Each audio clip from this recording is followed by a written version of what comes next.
আল্লাহ পাক বলেন আল্লাহু ইউদাইফু লিমা ইয়াশাউ, যাকাত ওই জিনিসটি যা দান করে বৃদ্ধি হয়। আল্লাহ রব্বুল মালকে পবিত্র করে দেন, রহমত দান করেন, বরকত দান করেন। যাকাত ওই জিনিস যা বড় লোকদের কাছ থেকে নেয়, গরিবদেরকে দেয়, ঠিক না? আর সুদ হলো ওই জিনিস যা গরিবদের থেকে নেয়, বড় লোকদেরকে দেয়। গরিব মানুষ ভাত পায় না, কাপড় পায় না, তেল পায় না, সবার পায় না, বাসিন্দনে চিকিৎসা করার টাকা পয়সা নাই, ওদের প্রতি এমন জুলুম করে, যারা টাকা উঠাইতে আসে রাজ হয়ে যায়, তা টাকা নিয়ে এই বাড়িতে উঠে যায় না।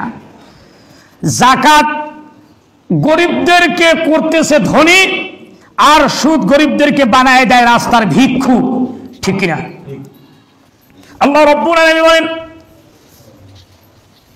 আল্লাহ পাক বলেন আমি সমস্ত নবীদেরকে নির্দেশ দিয়েছেন। আল্লাহ রব্বুল আলামিন হযরতে ইব্রাহিম আলাইহিস সালামকে বললেন ওয়াজআলনাহু আইম্মাতান ইয়াহদুনা বিআমরিনা ওয়া আওহাইনা ইলাইহিম ফিলাল খায়রা ওয়া ইকামুস সালাতি وإقام الصلاة وإيتاء الزكاة وكانوا لنا عابدين। আল্লাহ রাব্বুল আলামিন হযরতে ইব্রাহিম সাল্লাল্লাহু আলাইহি সাল্লামকে নেতা বানিয়ে দিয়েছেন। ওয়াজআলনাহু আইম্মাতান ইয়াহদুনা, আমি সকল নবীদেরকে নেতা তৈরি করে দিয়েছি।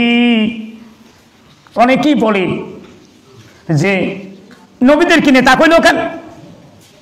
ওরা আরবিতে বললে কিচ্ছু বলে না, ইংরেজিতে বললে কিচ্ছু বলে না, ফার্সিতে বলে কিছুই বলে না, উর্দুতে বললে কিছু বলে না, বাংলাতে যদি বলা হয় আমার নেতা তোমার নেতা, নেতা কইল কেন? নবীদেরকে নেতা বলায়। তাহলে নবীরা, সমস্ত নবীরা নেতা নয়তো অনুসারী, নাউজুবিল্লাহি। সমস্ত নবীই পৃথিবীর নেতা।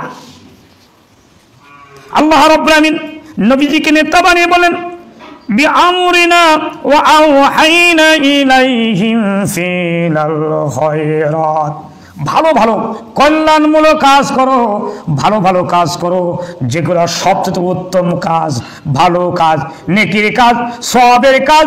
ও নবীরা ভালো ভালো কাজ করো। নবীদেরকে নির্দেশ দিয়েছেন, নেতা বানিয়েছেন, নির্দেশ দিয়েছেন ভালো ভালো কাজ করার জন্য।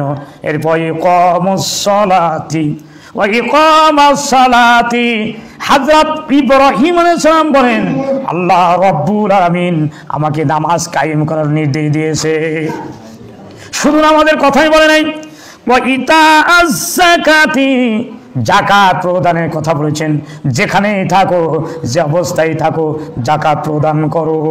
ওয়া কানু লানা আবিদিন, আর তিনি ছিলেন আল্লাহ পাকের বাধ্যগত, অনুগত।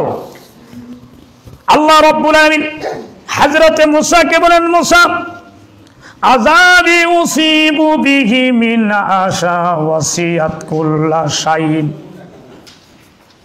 হযরতে মুসা আলাইহিস সালাম বললেন আল্লাহ পাক আমাকে নির্দেশ দিয়েছেন, আল্লাহ যারে খুশি তার প্রতি গজব দিতে পারেন, গজব দিতে পারেন, আযাব দিতে পারেন।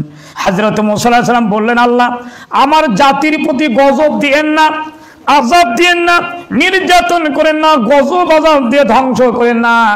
আল্লাহ রাব্বুল আলামিন বলেন আমি গজব দেই, আযাব দেই কেবলমাত্রই তাদেরকে গজবতে বাঁচিয়ে দেয় যারা নামাজ কায়েম করে, যাকাত প্রদান করে। আমি আল্লাহ রাব্বুল আলামিন আমার গজব আর আযাব থেকে তাদের বাঁচিয়ে দেই।